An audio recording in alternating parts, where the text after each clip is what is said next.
got interested in the banking sector in Ethiopia and the financial sector more generally. And this interest goes back quite a bit, actually. My background, professional background, is in finance. Went to the States in 1976, studied economics, undergraduate and graduate, and then did a business degree, an MBA, specializing in finance. So I've always had an interest in economics and finance.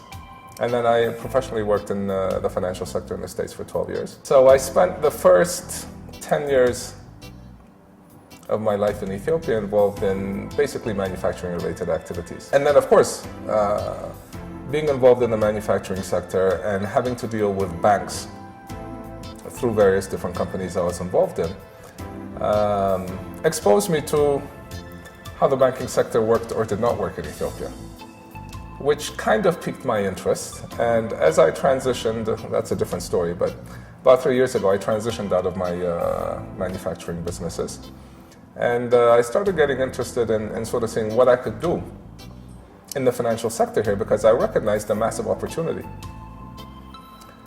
As an industry, finance is a strategic sector. It cuts across the whole economy.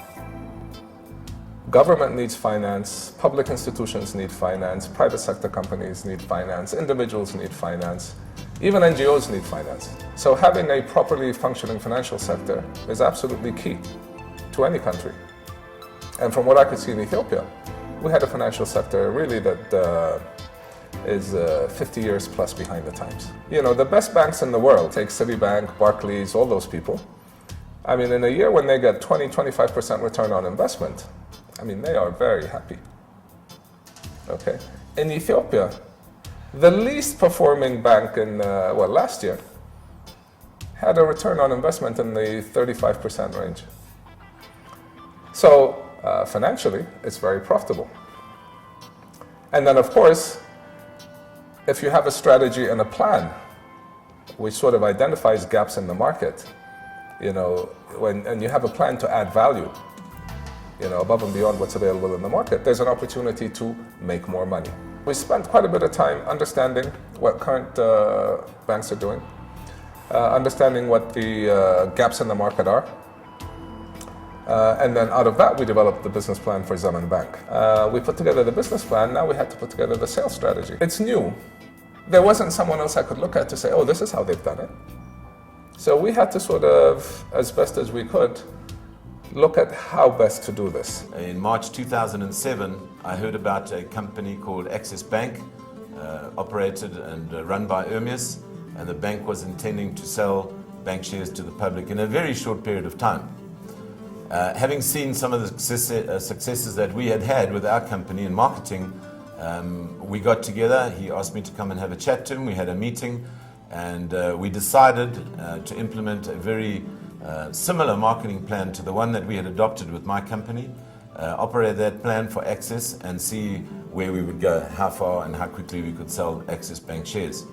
So basically what it meant was that we had to employ a large number of salespeople, and as I had worked and employed salespeople in my previous company in Addis, I knew that these guys were very enthusiastic and it wouldn't be too difficult to get hold of these guys and train them up. So we found approximately 40-odd salespeople. We employed, recruited 40-odd salespeople. We gave them similar training as we had done in our company, and within about a month we'd had them employed, trained up, and ready to go. Now the marketing plan included what we call telemarketing team, which we had used before.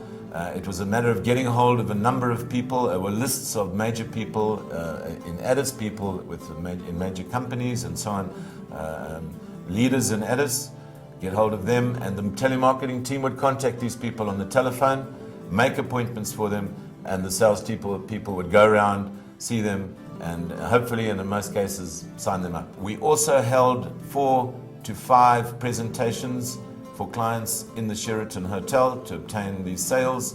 And each occasion in the Sheraton Hotel, we had approximately 1,000 people at every presentation. Attendance approximately 1,000 people were earliest at the presentations. These were, again, extremely successful. So we set up a telemarketing operation. So we have 8 telemarketers that come in the morning and just dial all day. And they're trained, so you pick up the phone and say, Ato, Wazarit Kale. I'm calling from, used to be Access Bank, as you all know, it's now Zemen Bank. So back then they were saying Access Bank. I'm calling from Access Bank. And we're in the market selling shares. And they explained a little bit, and I'd like to make an appointment to have an in-person presentation for you. And you'd be surprised, a lot of people would be, okay. A lot of people would say, how did you get my phone number? That's the first question they ask, and then we explain, they get over that. And then they get interested because they haven't been approached like this. So then we had a team of 40 sales representatives who have been trained, selected, trained, young kids, most of them no work experience. Edward, selected, train them, and they go out, show up, and they'd give a sales presentation, and they were good. The telemarketer collects a commission, they have no salary, when a meeting actually happens.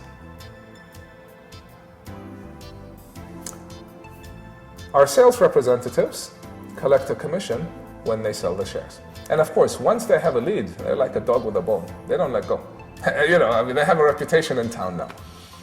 They're very aggressive. Edward is always on them, weekly meetings, keeping their morale up, pushing them hard, all of that, motivating them. We had these presentations at the Sheraton where we had 1,200 people a shot, and I'd get up there and I'd make this presentation. It's like very detailed, quantified, professional presentation that, these things would go 2 hours. And that generally would, if people had money and they were kind of interested, by the time they leave that presentation, most of them are sold. And then a lot of them were sold by our sales representatives. And in 4 months, we managed to raise about 150 million birr, of which about 85 million was paid up cash. So that was, and I've skipped a lot of things that Ed will pick up on, but that was no small task. It was simply an invitation that was sent to our association for a public meeting in Sheraton Hotel. Because we were invited to participate in that meeting, we simply participated. That was how we were approached. Zemen Bank people or its founders have also heard about us, about EPCO's Credit and Thrift Cooperative. So they sent us their representatives, invited us to a meeting, a founding members meeting at Sheraton Hotel, and we heard their demonstration and presentations, and we were really fascinated about them, about Zemen Bank's ideas. It was really an interesting meeting. First of all, it was well organized, and the briefing was so attractive. It was stated in a way that we liked.